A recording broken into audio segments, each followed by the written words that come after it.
Bonjour Jean-Gabriel Soula. Bonjour. Alors je vous présente Jean-Gabriel Soula, qui est un photographe professionnel qui habite dans les Pyrénées. En plein milieu des Pyrénées, dans les Hautes-Pyrénées, exactement en Vallée d'Or. Et j'habite à peu près 20 km de la frontière espagnole. D'accord. Ouais. Tu es professionnel? Oui, depuis 2005, photographe professionnel et guide en montagne depuis 2000, où j'ai eu mon diplôme.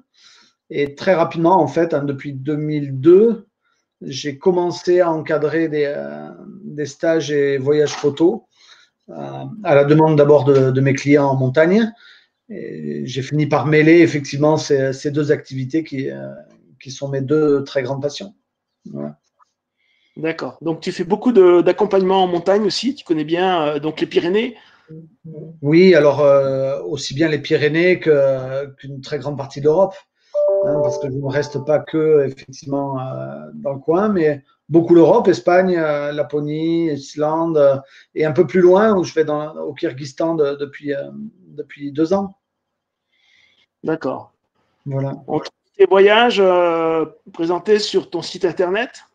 Oui, exactement, oui. Oui, oui, oui. Là, c'est sur mon site, on arrive à. Ouais, ouais, voilà. J'ai eu le temps quand même de le mettre à jour avec ces périodes de confinement, oui. Donc, on peut découvrir tous ces voyages, oui, exactement. D'accord. Tu as aussi une page Facebook pour Oui, communiquer. page Facebook, un compte Instagram également. Euh, je suis sur les réseaux, ouais. Ouais, D'accord. Très je bien. suis utile, ouais. Tu as sorti un bon vieux livre aussi. Oui, un livre qui est sorti en 2018 sur un endroit qui me tient vraiment à cœur, qui s'appelle le désert des Bardenas en Espagne. Donc un endroit très marqué, très beau, euh, et que je sillonne depuis une vingtaine d'années. D'abord, j'y allais seul et ensuite, j'y amène chaque année mes stagiaires en photo, parce que c'est un endroit qui est d'une beauté inimaginable. C'est un désert d'argile, hein, ce n'est pas un désert de sable. Voilà. D'accord. Voilà. Et le matériel, tu utilises quoi comme matériel? Alors, moi, je suis en Canon au niveau du boîtier. Je fais effectivement suivre les objectifs de la même marque en général. Donc là, aujourd'hui, j'ai un Canon 5D SR sur lequel, on va dire, j'ai 3-4 objectifs que j'utilise énormément. Le 16-35 f2.8 que j'adore. Et je l'utilise très très souvent en 16 mm. J'utilise beaucoup un 70-200 de Canon également, le f2.8, et un objectif macro, un macro 100 mm de Canon. Et à ça, j'ai ajouté depuis 3 ans un objectif que j'adore, mais il faut vraiment dans des endroits où il y a beaucoup de volume, et notamment la montagne, un 12 mm f2.8 de marque Laowa, qui est vraiment un très très bon objectif, avec lequel je me régale. D'accord. Alors j'ai Voilà. oublié de préciser au début de l'interview que tu es un photographe pas tellement animalier, enfin je crois pas, mais surtout paysage. Exactement, c'est-à-dire que c'est difficile. Je fais énormément de paysages, effectivement, mais j'adore prendre les détails. C'est pour ça que j'ai souvent mon 70-200 et mon objectif macro. Je fais beaucoup de botanique parce que je suis expert en botanique. Et je fais aussi beaucoup de graphisme. C'est des graphismes naturels autour de l'eau, autour des plantes. On est plus dans de la texture, plus dans de la recherche de la texture qu'autre chose. Mais c'est vrai que, on va dire 80%, 75% de mon activité, c'est de la photographie de paysage, tout à fait. Ok, Très peu d'animaux. Je sais où ils sont parce que je suis guide. Je les observe, mais je crois que je n'ai pas la patience, effectivement, de les prendre en photo. Je suis quelqu'un qui parle beaucoup et j'aime beaucoup me déplacer. Du coup, je ne suis pas très bon à rester dans un affût. d'accord. C'est pas... Mais pour moi, le paysage fait partie de la photo animalière. Je dis même maintenant, j'ai tendance à dire photo naturaliste, parce que animalier, ça réduit. Si on photographie une plante, c'est pas un animal, pourtant c'est très beau. Si on photographie un arbre, pareil, et un paysage, tout autant. Donc on va dire naturaliste, ça englobe un peu tout. Et Oui, donc, ouais. de paysages font partie des photographes naturalistes pour moi. Exactement. Oui, oui, oui, oui. Ensuite, je t'avouerai que j'habite dans un pays où il y a énormément de vautours, les Pyrénées. Oui. On a plus de vautours que de moineaux souvent au-dessus de la tête. Euh, Quand on va en Islande, quand on a les macareux face à nous, je prends un énorme plaisir à les prendre en photo. Mais c'est vrai que c'est pas. J'adore, je trouve ça génial, mais c'est pas mon activité principale, loin de là. Bien, bah, montre-nous tes images. Alors, qu'est-ce que je vais pouvoir vous montrer là, est-ce que tu vois cette première image? Voilà, qui est ici, la fenêtre. Clac. Ouais. Voilà. Donc, cette première image, c'est des souvenirs qui sont géniaux. C'est lors d'un des stages ou de voyages que j'encadre en hiver en Islande. Euh, c'est ces moments complètement irréels euh, dans lesquels on va passer dans des grottes sous-glaciaires hein, qui sont creusées par des cours d'eau sous le grand glacier du Vatnajökull au sud-est de l'Islande. Euh, j'adore ces endroits, j'adore ces ambiances parce qu'on est vraiment dans l'irréel. Il y a une émotion énorme quand on se retrouve dans ces endroits-là et on n'a plus réellement l'impression d'être sur Terre. Et ça, il y a une magie extraordinaire qui s'opère à ces moments-là.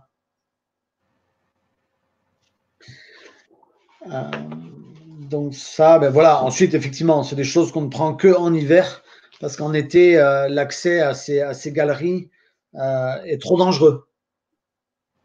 Hein, tout simplement parce qu'il y a beaucoup plus de risques en été d'effondrement de ces cavités. D'accord. Voilà.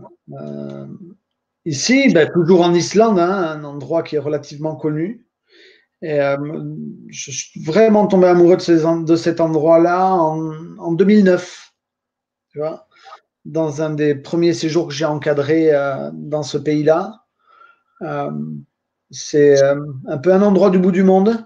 Alors aujourd'hui, beaucoup plus fréquenté qu'à l'époque, mais c'est normal. Les beaux endroits, et avec les réseaux sociaux aujourd'hui, effectivement, sont forcément plus fréquentés qu'avant. Là, cette image-là, c'est au cours d'un stage que j'avais organisé au premier de l'an il y a quelques années. Et on était seuls. C'était vraiment un régal. La photo, elle a été prise un 31 décembre au lever du soleil. Je me rappelle comme si c'était hier. C'est des ambiances vraiment magiques. Quoi. Et des lieux qui sont magiques. On passe. Alors ça, c'est un endroit que j'ai découvert il n'y a pas très très longtemps. Hein, c'est au Kyrgyzstan. On y était en 2019, en août. Et un pays complètement atypique, moi que j'adore. J'en suis vraiment tombé amoureux. Je devais y retourner cet été, mais effectivement, ben, les problèmes sanitaires qu'on traverse ont fait qu'on n'a pas pu y aller. J'espère y retourner un jour, hein, bien sûr. Et ce pays qui fait peut-être un tiers de la surface de la France, l'altitude la plus basse, c'est 800 mètres d'altitude et l'altitude la plus haute, c'est 7000. Donc ça peut te donner l'idée de la variété des paysages en très très peu de distance et c'est complètement fou parce que tu as de la très haute altitude avec des glaciers, tu as des hauts plateaux comme en Mongolie, tu as des zones complètement désertiques, tu as des immenses lacs d'eau douce. C'est fou. Et au niveau géologique et au niveau couleur, c'est un des pays qui m'a le plus marqué dans les 10 dernières années. C'est extrêmement riche. Et on y a eu en plus un accueil extraordinaire, parce que j'avais un guide kirghize sur place qui parle très bien français et qui nous a fait découvrir des endroits qui sont complètement fous et chez des gens très très authentiques. Et donc il y a eu non seulement l'impact photographique, mais aussi quelque chose de très émotionnel au niveau culturel. On est revenu marqué par ces paysages et par ce pays. C'est une grande, grande chance. Voilà. Voilà, toujours le Kyrgyzstan. Voilà, ça donne une image de cette géologie avec on passe de tout au tout, c'est-à-dire qu'on peut traverser des zones avec de très hauts sommets, toutes les roches métamorphiques, granitiques, etc. Et redescendre un peu d'altitude et trouver des zones ocre, jaune, colorées, d'argile qui sont magnifiques. Et avec une qualité au niveau lumière, pour nous photographes, parce que très très peu de brume de chaleur. Et ça, du coup, on a l'air est limpide, c'est d'une propreté, c'est vraiment très très beau, quoi.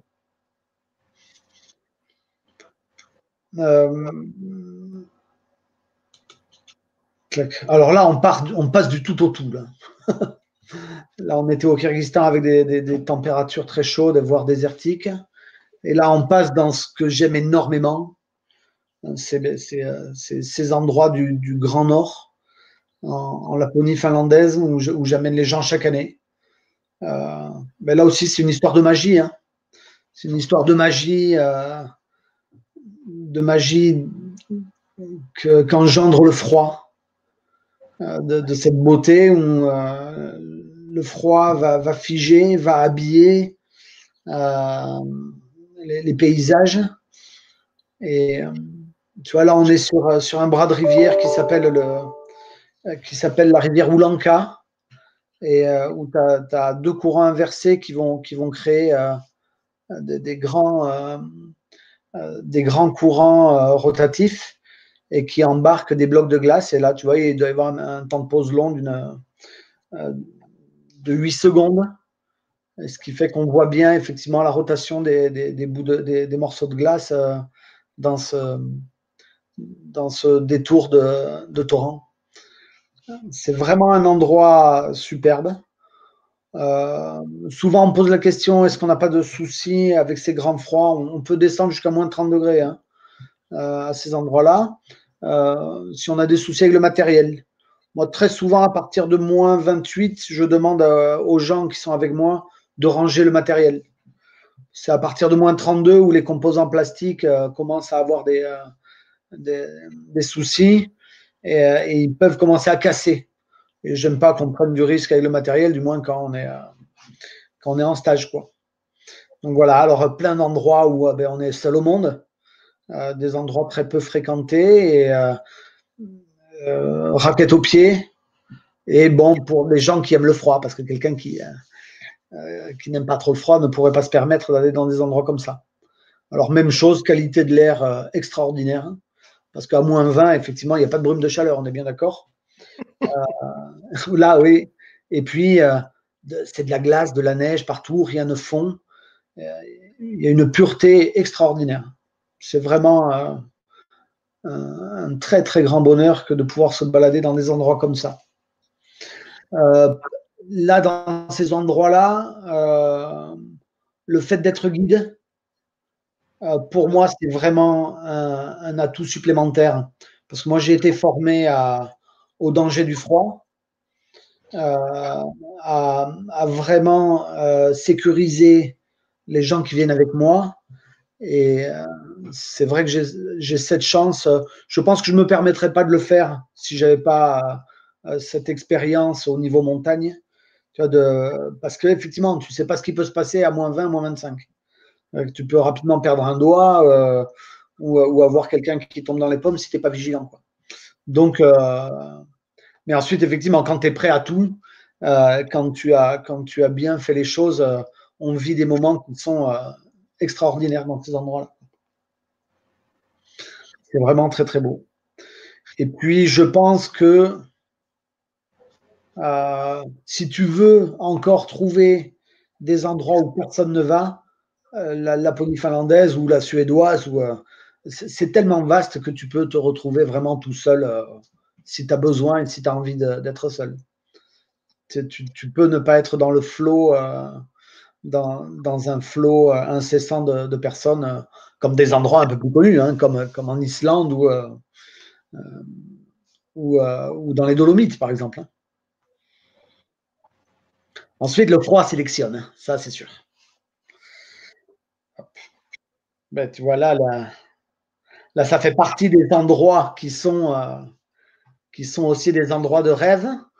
Moi, là, c'est un endroit que j'adore, où effectivement on va également en hiver avec soit des amis, soit en stage.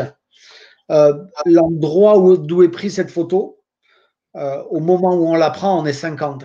Tu vois. Alors, c'est vraiment des choses, moi, j'aime pas du tout parce que c'est pas que je suis un ours, mais j'aime pas les endroits fréquentés. Mais là, si tu veux, cet endroit est tellement beau que je ferme les yeux ce jour-là et je peux pas dire aux gens qui viennent avec moi, non, on n'ira pas là, quoi, parce qu'il y a trop de monde. Donc, on fait cette photo et après, on s'en va. Après, je les emmène dans des endroits où il n'y a personne. Je pourrais pas me permettre de leur interdire d'y aller. Et moi, de ne pas les amener. C'est un endroit qui est tellement beau. Mais bon, 50 presque à la queue leu, c'est dur, hein, quand même. Donc, voilà. Sauf quand il fait mauvais. Quand il fait mauvais, il n'y a personne. Mais bon, c'est peut-être moins intéressant aussi. Hop, je passe à une autre. Ben là, par exemple, effectivement, c'est un endroit où, là, à cet endroit-là, il n'y a personne. C'est pas très, très loin de l'endroit précédent. Mais du coup, il n'attire pas les gens parce que les gens, ils sont de l'autre côté, quoi. Et, juste faire 100 mètres ou 200 mètres et tu as vite fait de. Moi, je trouve. J'adore le côté solitaire ou être dans des endroits où il n'y a pas grand monde de la photographie. Ça, c'est. Je pense que plus ou moins tous les photographes sont comme ça. Le photographe animalier, je pense qu'il est seul, tu vois, la plupart du temps, à pratiquer sa passion, quoi. Et alors moi, effectivement, j'amène des gens. Je suis pas seul. Je leur fais découvrir, mais j'essaye de faire en sorte qu'on soit le plus souvent dans des endroits où, au moment où on y est, l'endroit nous appartient un peu, quelque part, même si ça ne nous appartient pas. Hein. Mais de pouvoir profiter d'endroits en étant un petit nombre, confidentiel, quoi. Je pense que tous les photographes sont comme ça. Hein. J'espère. Je pense aussi, oui. Voilà. Là, tu vois, là, ça fait partie des endroits où je pense que je suis allé une quinzaine de fois à cet endroit-là et je n'ai jamais vu d'autres personnes. Tu vois. Donc là, et puis, je le trouve aussi beau que les autres endroits. Et là, j'ai jamais vu d'autres photographes au moment où j'y allais. Je pense pas que ce soit un coup de bol, tu vois, parce que sur 2 fois, c'est une chose. Mais là, c'est sur 15 fois. Et 15 fois, la plupart, avec pas mal de fois où il faisait beau. Donc, c'est pas la météo qui a chassé les gens. C'est parce que les gens, peut-être, se donnent pas les moyens d'aller jusqu'à cet endroit-là. Quoi. Et, c'est des moments sereins, c'est des moments calmes, paisibles. J'adore ce contraste, tu vois, de la plage qui est enneigée et les vagues qui viennent casser sur ces roches rondes. C'est vraiment des moments magiques, quoi. Vraiment, c'est qu'apporte la photographie. Hein. Ce serait déjà suffisant de se balader dans le coin et d'observer, mais la photographie, elle m'apporte quelque chose d'encore plus excitant, tu vois, de montrer ce que je vois et de pouvoir le partager ensuite. Et même peut-être au-delà de montrer ce que je vois, de rendre encore plus beau, c'est-à-dire plus de montrer ce que je ressens que ce que je vois, si tu veux. Et ça, c'est le plus difficile en définitive, parce que tu as peur de sortir de la réalité, mais en même temps, l'émotion, elle peut être au-dessus de ce que tu vois. Donc, voilà. C'est des endroits terribles, quoi. Ça, j'en ai les frissons, tu vois, quand je parle. Ouais, je comprends, c'est très très beau. Voilà. Et on passe, et là, tu vois, là, on est, là, c'est une photo que j'ai prise chez moi. Je dis chez moi. Je préfère dire dans la vallée dans laquelle j'habite parce qu'en fait, euh, c'est à tout le monde. Mais là, c'est dans les Pyrénées. Moi, j'habite à 10 km de cet endroit-là, qui s'appelle la Hourquette dans 6 ans. Et c'est un énorme. Souvent, je dis que c'est un coup de bol, mais le coup de bol, c'est qu'effectivement, il a neigé cette nuit-là et juste à une altitude de 1600 mètres et on a encore les couleurs de l'automne en dessous. Alors je dis que c'est un coup de bol parce qu'effectivement il a neigé à cette altitude, mais c'est pas un coup de bol parce qu'on a décidé d'être là aussi. D'accord. Donc euh, c'est ce mélange que j'adore entre entre le début de l'hiver, que l'automne n'est pas tout à fait fini, c'est ces moments magiques qu'on a en montagne. Donc voilà, et ça nous est. Bon, ça, c'est pas une photo que j'ai prise cette année. Je l'ai pris il y a peut-être 7 ou 8 ans. Mais on a eu la chance d'avoir à nouveau ça cette année parce qu'en fait, il a neigé la première semaine d'octobre. Tu vois, et d'ailleurs, depuis, il n'est plus rien tombé. Et donc, tout a fondu. Mais on a de temps en temps encore cette petite chance de voir arriver la glace et la neige qui se mélangent aux couleurs et qui donnent ce genre d'ambiance. Ça, c'est vraiment. C'est une chance de pouvoir assister à ces moments, quoi. Voilà, et puis et ensuite, on provoque la chance. Hein.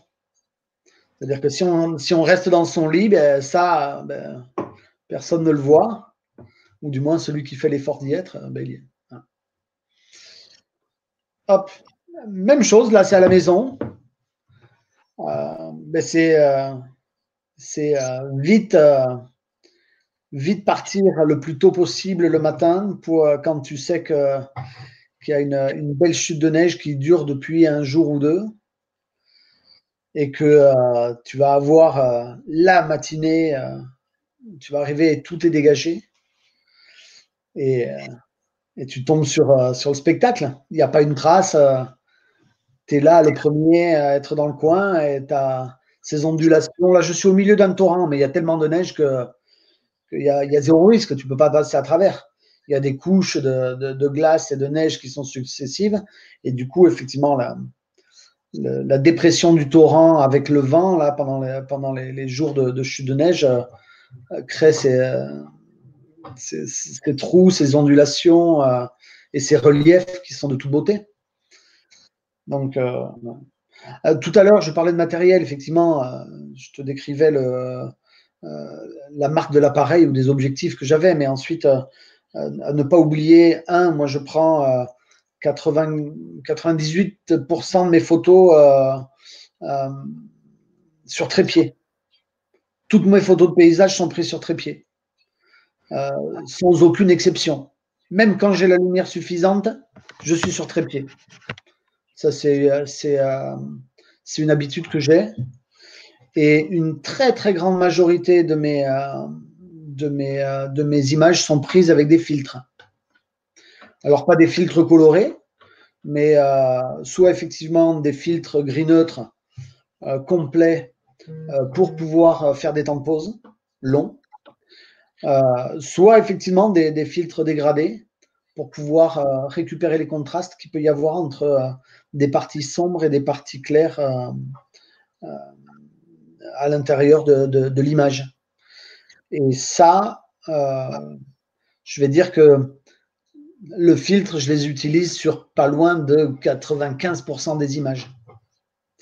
parce que jusqu'alors, je n'ai pas encore trouvé le boîtier avec le capteur qui a la dynamique suffisante pour faire en sorte que je ne puisse pas utiliser de filtre. Même si nos capteurs aujourd'hui sont très très bons, hein, mais ils ne sont pas encore au niveau de l'œil. Donc, j'utilise des filtres sur toutes les images. Alors, souvent, les gens me posent la question du polarisant. C'est vraiment pas sur toutes les images, le polarisant. C'est vraiment sur des choses particulières. Par contre, en jour de ciel bleu complet, je n'utilise jamais de polarisant. Le ciel est déjà bleu, il n'y a pas besoin de le renforcer. Par contre, j'aime beaucoup utiliser le polarisant sur ce qui est torrent pour enlever des reflets inesthétiques. Mais il y a certains reflets qui sont très beaux. Donc, je ne mets pas totalement le polarisant à fond. Je vais doser. D'accord? Donc là, c'est des choses qu'on apprend et qu'on gère au fil du temps. Donc ça, hiver, ça c'est le parc national des Pyrénées. Hein. C'est à la maison, comme je te disais tout à l'heure. D'accord. Tu vois, j'étais un peu, hop, je repars en arrière, voilà. Bah, ça, c'est des endroits qui sont connus, ça c'est sûr, mais que j'adore aussi parce qu'il y a quelque chose de complètement féerique. C'est ce que les gens appellent Diamond Beach, la plage des diamants. Et puis, le nom n'est pas usurpé, tu vois. Et là, c'est des fins de journée, je pense que c'est le 31 décembre 2015, tu vois, où quasiment tout le monde est déjà parti mettre son costume pour fêter le premier de l'an. Moi, le costume, c'est la combinaison de ski pour avoir chaud et attendre le plus longtemps possible et faire des photos le plus longtemps possible, quitte à y passer la nuit parce que derrière, tu espères avoir des aurores boréales et des choses comme ça, quoi. C'est une très très belle façon de passer le premier de l'an. Beaucoup de gens le savent. Mais du coup, effectivement, ça fait que c'est chouette parce qu'on peut se retrouver seul ou très peu nombreux dans des endroits fabuleux parce que les gens ont plutôt décidé d'aller danser ce soir-là et ils ont totalement raison d'ailleurs, quelque part. Là, tu vois, il y a un tout petit temps de pause long sur celle-là, par exemple. Et donc, ce que je disais tout à l'heure, là, tu as un filtre grimètre dégradé pour le ciel et un ND64, je suppose, parce qu'il doit y avoir 5 ou 6 secondes de temps de pause. Et on voit là sur les vagues qui sont sur la gauche, tu vois, un léger flouté. Ouais. Et encore 5 secondes, je serais plus sur du 3 secondes parce qu'on voit bien encore la vague qui s'écrase. Donc, 8 secondes, ça serait trop, ça serait beaucoup plus lissé. Hop là, voyons sur quoi on passe. Ah bon, voilà quoi. Ça, c'est probablement une des premières aurores boréales que j'ai pris dans la vallée de Tormorks, en Islande. Et je l'aime beaucoup parce qu'il y a l'aurore et il y a la lune. Donc, il y a eu une époque où j'avais rencontré des gars qui m'avaient dit bah, c'est même pas la peine d'essayer d'aller faire des aurores boréales, c'est pleine lune, tu n'auras rien du tout. Et en fait, il y avait une intensité telle au niveau des aurores, là, je crois que c'était un KP7, tu vois.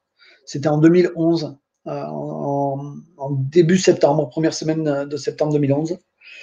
Et puis, du coup, c'était génial, quoi, parce qu'on avait la lune et les aurores en même temps, et ça a été un grand moment. On n'a pas dormi de la nuit, parce que ça a duré toute la nuit, c'était complètement fou. Donc, c'est des grands coups de chance aussi, hein, d'être là à ce moment-là. Et puis, j'entends de temps en temps les gens dire ouais, mais maintenant, ouais, c'est bon, on en voit trop de photos d'aurore boréale et tout ça. Là. Je dis, mais quand tu es devant, je vois pas comment on peut se lasser. Alors oui, peut-être que le fait de voir trop d'images, c'est peut-être que Internet a été inondé par ces images-là, peut-être. Ensuite, reste que quand tu es sur le moment et que tu vois ce genre de choses, ça te retourne. Et puis la première, la deuxième et la centième, pareil. Moi, ça me fait la même. C'est extraordinaire, c'est trop beau. Donc voilà, ensuite, ce n'est pas des techniques extrêmement compliquées. Hein. C'est à peu près les mêmes techniques qu'on utilise pour la Voie lactée. Hein. C'est le même, plus ou moins le même diaphragme. Bon, bien sûr que plus ton objectif est lumineux, plus c'est intéressant. Ça, c'est sûr. Ça te permet d'avoir une image de meilleure qualité. Ensuite, on a des diaphragmes bien ouverts. On a des temps de pause de 10, 15 secondes. Tout dépend de l'intensité lumineuse, effectivement, de ton aurore. Et ta lune, bon, là, on voit qu'elle est légèrement masquée. Il y a un léger halo. Je trouve que ça fait diffuseur et c'est ça qui a aussi donné un coup intéressant à l'image. Voilà. Tu me dis, hein, si tu. Très bien, très très bien. Là, c'est un très grand moment. Un très grand moment, de vie et un très grand moment de photographie. Parce que c'est un endroit que j'aime beaucoup, qui est énormément photographié, qui est très facile d'accès. C'est le lac de Carrezza. On le voit sous toutes les coutures. Mais ce jour-là, j'y suis allé pour le coucher du soleil. Et 10 minutes avant d'avoir pris cette photo, on était sous des trompes d'eau. Et il faisait presque nuit noire, tellement la couche nuageuse était intense. Il y avait des éclairs dans tous les sens. On ne voyait pas à 5 mètres. La route commençait à se transformer en torrent. Les Dolomites, c'est l'endroit où j'ai vu les plus gros orages de toute ma vie. Et j'ai passé toute ma vie en montagne, donc je peux te dire que j'en ai vu quelques-uns. Mais les Dolomites, c'est monumental. Quand ça pète, tu as intérêt à être caché quand même. Eh bien, là, en très très peu de temps, ça s'est dégagé en 5 minutes. On a vu tout d'un coup qu'il y avait de la lumière qui commençait à s'installer. On est sorti du véhicule, il tombait encore quelques gouttes. Et 3 minutes après, il y avait ces nuages qu'on appelle des mammatus, là, qui se retrouvent au-dessus de ces montagnes. On dirait des œufs à retourner, hein, on voit par-dessous, qui sont éclairés par le soleil qui est presque à l'horizon. Et ça, c'est un moment vraiment génial. Et là, du coup, il n'y a plus de vent. Tout d'un coup, tout s'est calmé. Et donc, on est passé de la folie furieuse à un calme absolu et cette beauté de ces nuages-là là, qui ont embelli le ciel. Gros coup de bol aussi, hein, là. Ça, c'est sûr. Voilà. Hop, clac. Alors, un endroit que j'adore. Et il a cette particularité comme plein d'endroits en Islande où il y a des couleurs qui sont complètement improbables. Tu vois, il y a la végétation, il y a certains endroits où tu as des mousses qui sont fluorescentes. Ça fait partie des endroits où, quand je montre les photos, les gens me disent non, là, tu as abusé sur la couleur du lac. Et bien, en fait, moi, là, cette image-là en particulier, j'ai été obligé de la désaturer. Parce que le bleu de ce lac-là, il est complètement dingue. Parce qu'en fait, tu as un résidu de glacier au-dessus, là. Et en fait, l'eau est troublée par le limon tout l'été. Hein. Et moi, quand j'amène des gens, au moment où on arrive au niveau du lac, je leur dis faites attention, c'est assez surprenant. Et à chaque fois, j'entends les gens derrière moi qui font oh comme ça là, tu vois, c'est vraiment et parce que on a l'impression qu'il y a quelqu'un qui a jeté de la peinture dans le lac. C'est complètement bluffant, c'est vraiment bluffant. Et c'est très beau, c'est très agréable. Alors c'est un endroit qui est très fréquenté. Malgré tout, il y a quand même une belle petite randonnée. Si tu es chargé, ça te fait mal aux jambes quand même. Alors moi, j'aime bien monter et dormir au refuge pour pouvoir profiter de cet endroit-là. Donc en journée, il y a du monde. En plus, c'est en Italie, donc ça tchatche, ça piaille. C'est vraiment, tu vois, c'est très latin, donc c'est très vivant. Alors on peut ne pas apprécier. Moi, ça me fait rigoler, donc je trouve ça chouette. Mais je sais aussi qu'à partir de 18h, il n'y aura plus personne. Et à 18h, tu es seul, quoi. Et tu es seul jusqu'à jusqu'à à peu près 9 heures du matin le lendemain. Et ça, c'est un bonheur extraordinaire, quoi. Donc voilà, ça c'est le lac de Sorapis avec cette très très belle montagne là au-dessus qui s'appelle le Doigt de Dieu. Et donc là, un matin avec du vent, mais du vent juste en altitude, parce que tu vois, il n'y a aucune déformation sur le lac. Et par contre, ben, on voit qu'il y a pas mal de mouvements au niveau des nuages qui entourent la pointe sommitale du Doigt de Dieu. Et voilà quoi, c'est des J'ai super. pas bien compris, j'ai pas compris où c'était, dans quel pays? C'est en Italie, dans les Dolomites. Ah oui, d'accord. Voilà. Ouais. Oui, c'est pour ça que je disais que c'était très vivant en journée. D'accord, oui, oui. Ouais. Parce que les Italiens, ils marchent bien en montagne et ils parlent beaucoup. Et vu qu'il y a des centaines d'Italiens là, ce jour-là sur les sentiers, etc., c'est un flot de personnes et un débit au niveau parole qui est extraordinaire. C'est très animé, si tu veux. Mm. Mais ça, moi, j'habite à la frontière espagnole, donc je connais déjà bien ce genre d'ambiance. Donc, j'aime beaucoup. Pas tout le temps, mais j'aime beaucoup. Hop. À nouveau, un endroit que j'aime énormément parce que ça mélange deux univers qui sont complètement différents. La montagne et l'océan. La montagne, c'est quelque chose que je connais, d'après moi, très bien parce que j'y vis depuis toujours et j'en ai fait mon métier.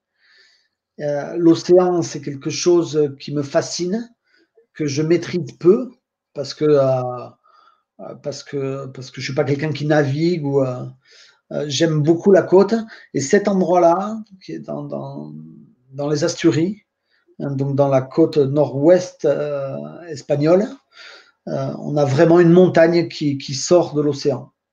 Ce sont les monts Cantabriques, hein, on les appelle aussi le Picos de Europa. C'est la suite des Pyrénées en fait qui longe le golfe de Gascogne en définitive. Et qui va jusqu'en Galice, hein, jusqu'au nord du Portugal. Et là, effectivement, on a vraiment l'impression qu'on mélange deux éléments complètement différents. Alors, c'est une côte extrêmement capricieuse, hein, mais parce que les perturbations arrivent là. Donc, quand tu vas dans ce genre d'endroit, tu ne sais pas du tout ce qui va t'arriver au niveau météo. C'est un endroit qui change énormément. Là, tu vois cette image, on a de la mousse partout en premier plan. C'est une image qui a été prise en 2015. Et en 2016, il y a eu une tempête énorme et qui a recouvert tout le premier plan de tonnes de galets. Tu vois? Et donc, en fait, cette image-là, depuis 6-7 ans, tu ne peux pas la refaire. Mais parce que ce premier plan n'existe plus. Et en fait, les galets, hiver après hiver, sont en train d'être aspirés par les marées successives. Et bientôt, effectivement, cet endroit-là sera à nouveau découvert et la mousse repoussera. Sauf si à nouveau une énorme tempête ramène les galets par-dessus. Donc c'est un endroit qui change en permanence. Et ouais, c'est des endroits où je vais au moins une fois par an parce que c'est très beau, c'est sauvage encore. C'est aussi des endroits où je ne vois personne. C'est exigeant physiquement. Et, et par contre, effectivement, c'est des endroits qui sont aussi quand même un peu dangereux. C'est-à-dire qu'il ne faut pas jouer avec les marées, il ne faut pas jouer il faut prendre des précautions. Là, à chaque fois que j'y vais, je connais les horaires des marées, les horaires de marée haute, je connais tous les coefficients et je les connais longtemps à l'avance. Et il ne faut vraiment pas s'aventurer dans ce genre d'endroit. C'est ça le problème de la photographie. On veut toujours aller le plus loin possible et on veut aller. Il y a toujours un petit danger. Je parle souvent de l'engagement en photographie. Il ne faut pas confondre l'engagement et la prise de risque, je pense. S'engager, c'est une chose, prendre des risques, c'en est une autre, quoi. Moi, j'apprends plutôt aux gens à s'engager, mais à faire très, très, très attention. Ça fait partie de la pratique. Voilà, j'imagine qu'en photographie animalière, sur certaines espèces que tu veux photographier, il y a une très grosse prise de risque. Tu vois, je pense aux gens qui vont faire des photos de grizzly ou des choses comme ça. Tu vois, c'est des choses que je connais pas trop, tu vois. Mais voilà, j'imagine que les gens doivent prendre des précautions très particulières. Eh ben, nous, en photo de paysage, euh, il y a cet aspect qu'il ne faut pas mettre de côté, quoi. Il y a des gens qui prennent des risques. Je connais quelques endroits où il y a des gens qui meurent chaque année, hein, au niveau photographie, hein. Notamment une plage à Vik en Islande où il y a facilement 1 à 2 morts par an, hein. Tu vois, donc il faut faire attention aussi. Mais la passion, le problème, c'est que de temps en temps, si tu n'as pas la tête sur les épaules, elle te fait faire un peu des choses que tu ne devrais pas faire, quoi. Enfin, voilà. Je garde quand même les bons moments. Ça, c'est une image d'un. C'est le genre d'image que j'aime beaucoup. Tu vois, tout à l'heure, on parlait de paysage. C'est du paysage, mais c'est du paysage au 200 mm. Moi, j'appelle ça plutôt des morceaux de paysage, si tu veux. Quand je dis morceaux de paysage, dans le sens où, pour moi, la photo de paysage, à la base, c'est effectivement le grand angle. Tu vois. Et là, c'est l'opposé. C'est-à-dire que je vais chercher ce morceau de ce sommet qui est un sommet extraordinaire, qui est un sommet mythique, qui s'appelle la Meige, hein, dans les Alpes. Pour le mettre en valeur, tu vois, à des heures auxquelles effectivement la lumière va être rasante et sur un temps de pause relativement long, même si effectivement les nuages allaient très très vite. Il y a ce panache qui se crée en fin de journée parce qu'il fait très froid là-haut, parce que le soleil n'y tape plus. Du coup, effectivement, là, on a des nuages qui se créent sous le vent et la montagne et le glacier qui rosille en même temps. C'est des moments extraordinaires. Et tu vois ça, je l'ai pris 2 fois en vitesse rapide. C'est vraiment le temps de pause long qui te donne cette espèce d'impression de rêve. Tu vois. Et moi, j'ai envie de le montrer comme ça parce que je l'ai vécu comme un rêve sur le moment. Ça, c'est des choses qui me tiennent à cœur. Et je dis pas que j'ai pas jeté la photo où le nuage est figé, mais elle m'intéresse largement moins au niveau émotionnel. Donc du coup, ben oui, des filtres. Là, il y a un D64. Voilà. Donc Ok. voilà les images que je voulais te proposer. Ah, c'est parfait, c'est magnifique. Les photos de paysage, c'est aussi quelque chose que j'aime faire. C'est très agréable. Comme toi, je prends un trépied à chaque fois parce que le trépied permet de bien cadrer le sujet, de prendre son temps. On réfléchit à son image, Ouais. comment la composer. Et en plus, bon, comme toi, j'utilise aussi des filtres parce que au début, je n'étais pas passionné par ça. C'est bizarre de me prendre des filtres. Les appareils photo on peut s'en passer facilement, mais en fait, j'en étais resté au filtre coquin. Donc, évidemment, les filtres ont bien changé. C'est certain que c'est un atout fondamental quand on veut faire du paysage. C'est ça. Et puis, il faut surtout se dire que là, pour l'instant, les logiciels ne peuvent pas tout faire. C'est-à-dire que quand tu as une partie de ton paysage qui est soit brûlée, soit bouchée, ton logiciel ne rattrapera pas ces endroits-là. Le filtre, lui, il va te donner cette possibilité d'enregistrer tout, d'avoir tous les détails de l'image, d'avoir un histogramme, tu vois, qui n'est ni collé à gauche, ni collé à droite. Et tu rentres à la maison, tu as tout. Alors, il y a plein de gens qui me disent, ouais, mais écoute, je fais plusieurs expositions et je. Oui, très bien. Moi, j'aime bien revenir avec une seule image. Mm. Ça, c'est peut-être que je suis feignant, mais j'adore faire tout sur le terrain comme ça. J'ai moins de choses à faire à la maison. C'est sûr. Bon, bah écoute, merci beaucoup, Gabriel, Jean-Gabriel Soula. Je te remercie infiniment de ce partage et puis on se dit à bientôt. Au plaisir de se rencontrer, parce qu'on ne s'est jamais rencontrés. C'est Mais ça. je ne sais pas si tu fais beaucoup de salons, de festivals. Alors, la grande problématique, c'est que c'est extrêmement chronophage Il y a Oui. beaucoup de gens qui me disent, mais pourquoi on ne te voit pas sur des expos, sur des salons? C'est-à-dire que moi, j'ai un week-end sur deux, il y a stage photo, toute l'année. Et sinon, je suis en voyage photo 8 fois par an. Et en fait, et le reste, c'est la famille, parce que la famille, c'est très important. Alors, euh, pour aller à un salon photo, tu vois, il faudrait que que j'élimine un stage photo. Et ça viendra, mais aujourd'hui, effectivement, pour l'instant, c'est le Ah, c'est terrain. ça. C'est des rencontres de personnes, des rencontres. Tu verras sur les autres vidéos que peut-être tu auras l'occasion de regarder. C'est des gens super intéressants. Donc, c'est aussi des rencontres qui vont te plaire. Alors, ça vaut peut-être le coup d'y réfléchir, mais parce qu'on ne te connaît pas bien, effectivement. Ouais. Et ça serait bien qu'on te voit sur des festivals, pas forcément à l'autre bout de la France, mais voilà, proche de chez toi, à Cauterets, par exemple. Ah, mais j'avais rencontré ton collègue Marc à Ah, ben côté. voilà. Ouais. Ben, c'est pour ça, effectivement, mon trépied vient de chez toi, hein. Je ne pense pas que quelqu'un aurait pu en trouver un comme je l'ai actuellement, hein, et qui me satisfait particulièrement, si tu veux. Mais effectivement, j'étais exposé en. Je crois que c'est le tout premier salon que j'ai fait et le dernier. C'était en 2017, tu vois. Bon, bah, écoute, à bientôt.